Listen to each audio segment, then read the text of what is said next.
दोस्तों जय हिंद। भक्त जो है मुस्लिम विरोध में एकदम पागल हो चुके हैं। उन्हें समझ में नहीं आ रहा है कि वो बोलते हैं तो क्या बोलते हैं। उन्हें बस ये समझ में आता है कि 2 रुपए पर ट्वीट करने हैं इजराइल के सपोर्ट में, मुसलमानों के खिलाफ में, पैलेस्टाइन के खिलाफ में, तो कुछ भी लिख देते हैं। भारत के इतिहास भूगोल से उन्हें कोई मतलब नहीं। उन्हें जो लिख करके आता है उसी को वो इतिहास मान लेते हैं, जो उनके गाल पे छप जाए उसी को भूगोल मान लेते हैं। और यही हालत हो रही है इस वक्त भक्तों की। और भारत ने अपना स्टैंड क्लियर कर दिया है, खास तौर से इजराइल के मसले पर, जो बहुत दिन से यह कहा जा रहा था कि भारत अपना स्टैंड क्लियर नहीं कर रहा। हालांकि भारत की विदेश पॉलिसी रही है, आपको हम बता चुके हैं कि भारत की विदेश पॉलिसी रही है कि हमेशा भारत जो है वो फलस्तीन के समर्थन में रहा है। In conclusion, I reiterate India's strong support to the just Palestinian cause and its unwavering commitment to the two-state solution. I thank you, Mr. President. तो फलस्तीन का उसने समर्थन कर दिया है। भारत ने किसके जरिए? मोदी जी तो विदेश जा नहीं रहे हैं, क्योंकि यूएनएचआरसी की जो मीटिंग हुई है, यूएनएचआरसी की जो अभी बैठक हुई है, उसमें बातचीत हुई है, उसमें बकायदा भारत के जो राजदूत हैं, भारत का जो स्थायी प्रतिनिधित्व करते हैं, नुमाइंदे हैं, टीएस त्रिमूर्ति, उन्होंने साफ तौर पर कहा है कि उनका जो है इजराइल और फलस्तीन के मामले में फलस्तीनियों के साथ उनकी हमदर्दी है। और वहां जो कुछ भी हो रहा है वो एक होली प्लेस है, मस्जिद अक्सा, और वहां इस तरह का कांड नहीं होना चाहिए। हालांकि उन्होंने ये दो तरफा, दोनों तरफ के दो पक्षी लोगों से उन्होंने कहा है कि ये जो हो रहा है, ये हिंसा हो रही है, ये फिलहाल रुक जाना चाहिए, युद्ध बंद हो जाना चाहिए, शांति विराम होना चाहिए। और उसने डिमांड की है, भारत ने खुद डिमांड किया है कि जो 2 नेशन थ्योरी है, 2 राज्य 2 देश, तुम अपने तरफ रहो हम अपने तरफ रहें, उस पर कायम होना चाहिए। यानी इजराइल ने जहां जहां जिन जिन छोटे इलाकों पर कब्जा कर रखा है फलस्तीन के, उनको छोड़ने की बात कर रहे हैं। कौन कह रहे हैं?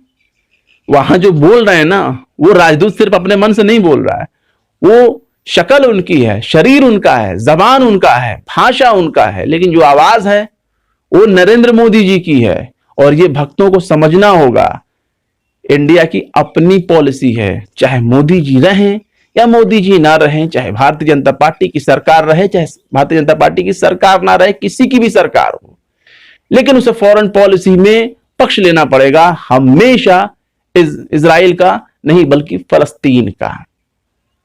और भक्त भले ही लिख रहे हो I am stand with Israel, I am stand with Israel, तो ये तमाशा है उन लोगों को भी जो अक्सर इजराइल के बारे में लिख रहे थे। आपको याद होगा तजिंदर पाल सिंह बग्गा, उसके जिम्मा कुछ काम है नहीं, उसने भी लिखा था। तेजस्वी सूर्या ने भी लिखा था I am stand with Israel. भैया, उस बेंगलोर में तू उन लोगों के साथ नहीं खड़ा है जिनको तेरी सबसे ज्यादा जरूरत थी।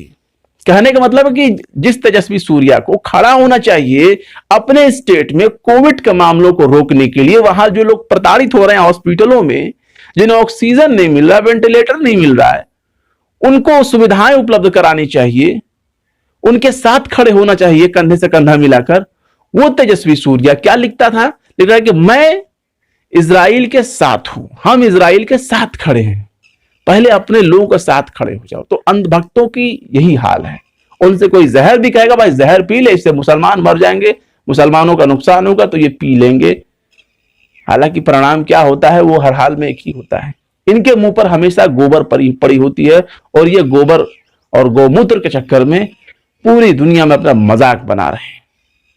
और ऐसा ही होगा, देख लीजिएगा। चाहे फलस्तीन और इजराइल का मसला जो भी हो, वो दुनिया उससे निपट लेगी। आज नहीं तो कल वो शांत हो ही जाना है। ऐसा नहीं कि हमेशा चलता रहेगा। जो भी रिजल्ट होगा, चाहे भले ही किसी को कबूल हो चाहे ना हो, लेकिन भारत की पॉलिसी नहीं बदलने वाली है। भारत ने अपनी पॉलिसी दिखा दी है। भले ही उनके नेता ये कहते रहे कि I am stand with Israel, India stand with Israel. Bharat के 80% जो है हिंदू वो इजराइल के साथ खड़े हैं। सिर्फ पंचर पुत्र जो है इजराइल का विरोध करे। भाई ऐसा नहीं। अंधभक्त का मतलब हिंदू नहीं होता, अंधभक्त का मतलब अंधभक्त होता है। हिंदू ही हैं जिनकी संख्या भारत में ज्यादा है और वही विरोध कर रहे हैं। मुसलमान जानते हैं कि वो मुट्ठी भर हैं, वो बोले चाहे ना बोले, लेकिन उनके साथ अगर उनका भाई खड़ा है, यानी एक हिंदू उनका भाई खड़ा है, तो ठीक है, कोई दिक्कत नहीं, उनके हर मामले में खड़ा रहेगा। बाकी इख्तलाफ अपने जगह पर है। लेकिन यहां फॉरेन पॉलिसी क्या आएगी? भारत अपने लोगों का साथ देगा। और अपने लोगों का मतलब फलस्तीन भारत का अपना देश है, अपना उससे जज्बाती ताल्लुकात है। फिलहाल वीडियो आपको कैसा लगा कमेंट बॉक्स में जरूर बताएं। वीडियो पसंद आए तो लाइक करें, शेयर करें और विवेक निष्पक्ष स्वतंत्र पत्रकारिता का सपोर्ट करने के लिए आप हमारे यूट्यूब चैनल टाइम्स मेल को जरूर से जरूर सब्सक्राइब करें। फिर मिलते हैं किसी और वीडियो में एक नई खबर के साथ। जय हिंद।